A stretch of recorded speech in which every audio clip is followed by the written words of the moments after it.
Hello everyone, welcome to my presentation. Today I am going to discuss the curriculum design for toddlers, which is 2 to 3 years old children, and I am Bineta Mondol. First, I would like to discuss the curriculum philosophy.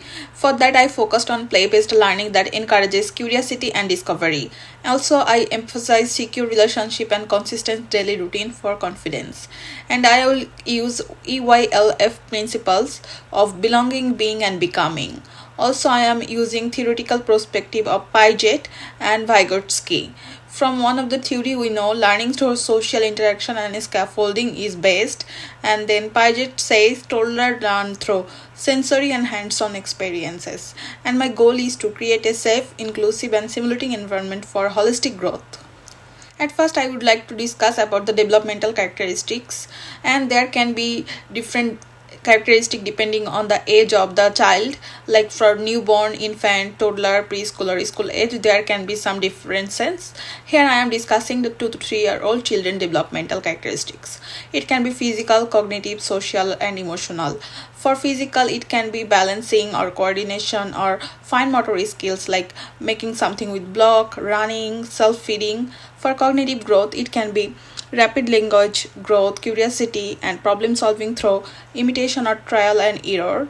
And social and emotional development can be like sharing experiences, expressing emotion, develop empathy through guided play.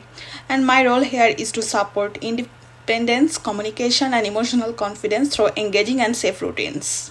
Next comes the weekly program. Here I mentioned Monday to Friday and the time of the scheduling, like what time I would like to do what kind of activity, and depending on that it will ensure the child's development. For example, at first I mentioned 8 to 8:30 a.m. That time the children will arrive and then they can do some free play.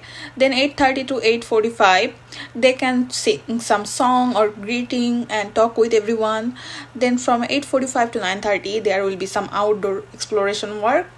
Then it can be some other work in other day. For example, on Thursday they can do fine motor play like threading beads, making something, and then there can be a storytelling or puppet show. And then 10 to 10:15 a.m. there will be some snack because they will be hungry. Then they can do again some play. Then 2 p.m. to 2:30 p.m. they can also do some outdoor play or exploration work. Depending on alternating day they can do different kind of activity. Then afternoon snack time will be 3 to 3:30 p.m. and then after that we can read some books or can solve some puzzle, or it can be some other activity depending on the days. Then 4 to 4:30 p.m. there will be gross motor skill development like outdoor free play or some other play. At 5 p.m. most of the children will be picked up. So that's the routine. After that comes the learning environment layout. It can be indoor or outdoor, but whatever it is, it will be safe for the children. For example, the indoor zones will be art and sensory corner included. There will be literacy nook, dramatic play area, building and puzzle space or some art area. For outdoor zones, there will be sand pit and water play, gross motor area, for example, climbing, balls, bikes, and also natural discovery corners. And when the area will be designed, key consideration will be the safety. For example, clear sight line for supervision, soft padding or soft flooring, shaded outdoor area so that the children don't get sunburn. And the purpose is to encourage autonomy, activity, creativity, and safe exploration. Then comes the most important part, which is supervision plan. My plan is to ensure one educator for 4 children or one educator per 11 children according to other standards, and the staff will be positioned across the zone so that they can have clear sight line of all the children and continuous head count and communication during transitions. Also, the high risk area will be more seriously observed, like order play, climbing equipment will be assigned educators so that they can focus more so that no children can get harmed. Also, the collaboration ensures safe, inclusive and nurturing supervision throughout the day. Then comes the teaching strategies. For teaching strategies, I will be using modeling, scaffolding, open-ended questions, repetition and routine, encouragement and praise. For example, the modeling will help demonstrating positive behavior and self-help skills. Scaffolding can help differently, like visual scaffold open questions, chunking information, think aloud of modeling, gradual release of responsibility. And then open-ended question will help them to answer or express themselves, like how do you feel about it, do you like it, or what do you want to listen, or what storybook would you like me to read. When we will ask them question like that, they will feel appreciated or acknowledged, and it will give them the feel of belonging and self-esteem. All of these will help their growth, and when we repeat the same process again and again, they will build the memory, confidence, and they will be strong.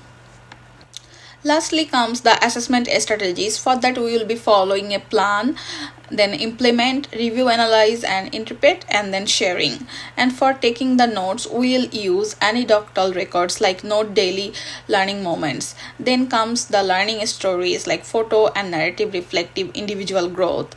And then we will also do the checklist of development, then track social, emotional, and motor skills. Then we will create portfolios, collection of artwork, and documentation shared with families.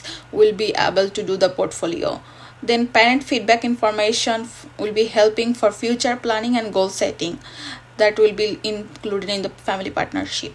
Also, we will be monitoring everything so that it align with the EYLF outcome, and we can build the children for the future. At last, we will follow the EYLF learning outcomes like identity, community, well-being, learning, and communication. We will make sure that children feel the sense of having a identity. Then children are connected with the contribution to their world. Also, children have a strong sense of well-being. Children are confident and involved in learning, and children are effective communicators. We will make sure all the learning outcome get affected and the children learn. Then I added the references, and that's all. Thank you for being with me in my presentation.